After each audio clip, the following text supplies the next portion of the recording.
AP తెలంగాణలో summer season కాస్త rainy సీజన్గా మారిపోయింది. ఈదురుగాలులతో కూడిన భారీ వర్షాలు తెలుగు ప్రజల్ని భయపెడుతున్నాయి. ఈ క్రమంలో వాతావరణ శాఖ కీలక అప్డేట్ ఇచ్చింది. తెలుగు రాష్ట్రాల్లో భిన్న వాతావరణ పరిస్థితులు నెలకొన్నాయి. ఓవైపు మండుతున్న ఎండలతో జనం ఉక్కిరిబిక్కిరవుతుండగా మరోవైపు ఈదురుగాలులతో కూడిన వర్షం బీభత్సం సృష్టిస్తోంది.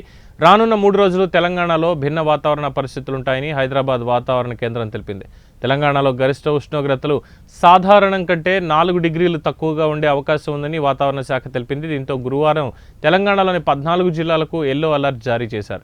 రేపు తెలంగాణలో తేలికపాటి నుండి ఒక మోస్తరు వర్షాలు అక్కడక్కడ కురిసే అవకాశం ఉంది.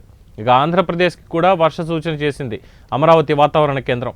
ఇవాళ రాష్ట్రంలో పలుచోట్ల పిడుగులతో కూడిన తేలికపాటి వర్షాలు 40 నుంచి 50 కిలోమీటర్ల వేగంతో ఈదురుగాలులు వీచే అవకాశం ఉందని తెలిపింది. అలాగే రేపు ఉష్ణోగ్రతలు 40 సెంటీగ్రేడ్ నుండి 42 డిగ్రీల సెంటీగ్రేడ్ మధ్య రికార్డ్ అయ్యే అవకాశం ఉందని, ఎల్లుండి నుంచి ఉష్ణోగ్రతల తీవ్రత మరింత పెరిగే అవకాశం ఉందని తెలిపింది.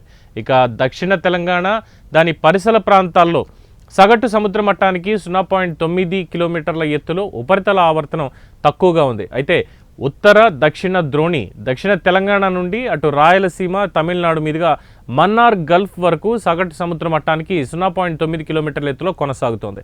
నైరుతి రుతుపవనాలు దక్షిణ అండమాన్ సముద్రం, ఆగ్నేయ బంగాళాఖాతం, నికోబార్ దీవుల్లోని కొన్ని ప్రాంతాల్లోకి మే 13, 2025 నాటికి ప్రవేశించే అవకాశం ఉందంటున్నారు.